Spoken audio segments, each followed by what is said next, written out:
and welcome to my kitchen. I wanted to show you how to prepare a spaghetti squash today.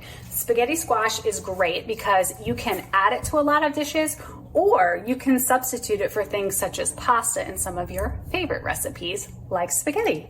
So to get started, one of the things that you have to do is cut the spaghetti squash. You're going to want to cut it lengthwise. This can be a little problematic, a little tough, and we don't want any injuries. So to make this easier, one trick I have is to put this first in the microwave. So I'm going to go ahead and put this as it is in my microwave for about 3 to 4 minutes. So maybe 3 minutes and 30 seconds would be the happy spot to find. While this is cooking in the microwave, or softening rather, what I'm going to do is put this in the oven. So I'm going to go ahead and preheat my oven. I'm going to follow the instructions that are actually on this spaghetti squash right here. So it's very convenient that they're now also listing how to cook the spaghetti squash right on it. So this spaghetti squash says to bake it, you want to cut it lengthwise and cut it and put it cut side down for 45 minutes at 350 degrees. So that's what I'm gonna do. And I will go ahead and stick this in the microwave, and then I'll show you what it looks like when you're I have my squash going and softening in the microwave, and I have the oven preheating. I wanted to quickly go over the Instant Pot method. So I'm not going to do that today, but if you have one of these Instant Pots, make sure that you know how to operate it safely. Always make sure that a parent is with you if you are a child.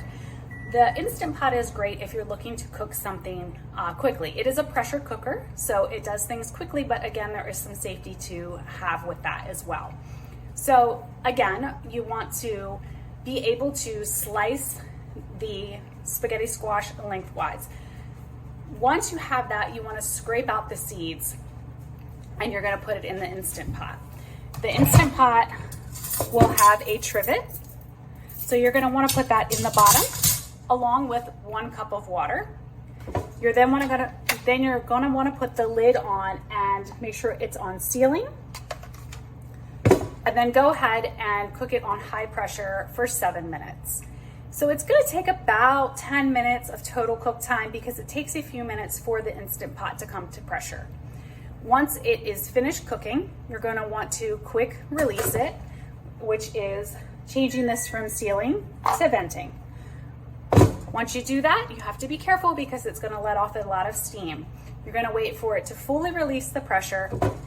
Once that little knob there goes down, then you can go ahead and take the lid off. You're gonna have spaghetti squash that's ready to be scooped out with a fork for your dish that you're using.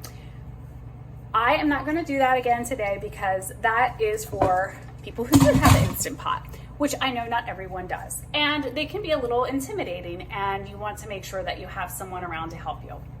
Likewise, anytime you're in the kitchen with a knife or any type of appliance, you wanna make sure that safety is first and that you have a parent or guardian with you. And I have the oven just about ready to go. So it's gonna take about 45 minutes in the oven. So that is just, those are just 2 methods that you could use. I also have an air fryer back here. There's air fryer methods. There are a lot of different ways to prepare the spaghetti squash. Also on that sticker that I showed, it had other instructions of how to cook it, such as boiling. So all those methods have various times, and you'll just wanna make sure that you look at what best fits what you're trying to do. The most common way that people prepare it is in the oven. It just takes a little bit of time. So it is finished cooking in the microwave. I'm gonna go ahead and show you how to then slice it. Now, I did go ahead and let this cool off a little bit while it was in the microwave because it's gonna come out hot, obviously. So you want to be careful with that.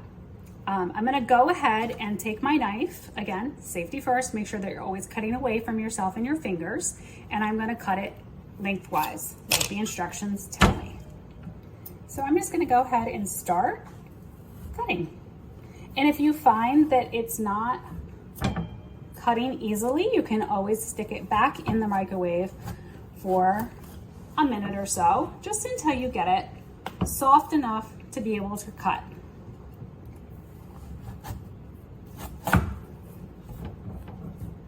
Again, always making sure to watch out for your hands This is something that you're gonna want someone who's skilled with a knife to do. So now that I have it cut lengthwise, I'm gonna go ahead and use a spoon to scoop out the seeds. When I cook, I always have a discard bowl, so that's what this is gonna be. So I'm just gonna scoop the seeds out into this bowl until it is cleaned out and ready to go into the oven. Both halves are cleaned out, similar to how you would be using a pumpkin, carving a pumpkin. And there are my two cut side down. I'm gonna go ahead and pop these into the preheated oven.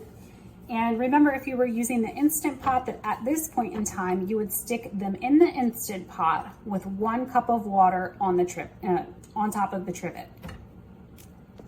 Additionally, if you did want to try the boiling method, you would put it in a pot of water, probably about 2 inches or so of water, and you would want to boil it till about 20 minutes has gone by. The objective is to have it nice and soft and that you'll be able to scoop it with a fork to bring out those strands that will give you that spaghetti-like consistency. So that is all you were trying to do with the spaghetti squash. You could also cook it in the microwave. You'd want a little bit of water in there. You'd want to do that for about 10 minutes, 7 to 10 minutes, depends on how your microwave cooks. I have not done it that way, so I'm just going to stick with the methods that I know best. Again, Instant Pot or the oven. The spaghetti squash has been cooking for about half the amount of time, so I did go ahead and flip it over. That's not something I always remember to do, so if you do miss that step, it's okay. But I wanted to show you, this is where we are. It's looking pretty good. And I'm excited to see what happens when it finishes. I just pulled the spaghetti squash out of the oven. I did let it cool for a couple of minutes because obviously it's going to be very hot. So this is not something that you're gonna wanna touch right away. And then I just have a fork here and I'm just going to go ahead and scoop down the squash. And it makes these strands. You can make them longer just by doing a long continuous swipe. I just love it. And again, you can use this in place of pasta. You could just take your own spaghetti recipe and instead of using the noodles, you could put your favorite sauce over top of this and serve it like that. Or you could add this to things like we have some lasagna that we're gonna have for dinner tonight, and I'm gonna add this in just as I eat it. Just as I've reheated the lasagna, I'm gonna have this along with it. I also really love spaghetti squash and butternut squash as a snack. So I will take this and I'll make a little sweet snack with it, and I'll drizzle some honey and some pumpkin pie seasoning and or some cinnamon on it, and I just love it. So let me go ahead and scoop some of this out and get it into a container and show you what it looks like. And there is my enormous pile of spaghetti squash. It is so delicious. So I hope this video was helpful. And if you do make this, please let us know. We'd love to see your creations. Love to keep sharing healthy tips, cooking tips, all of the fun things.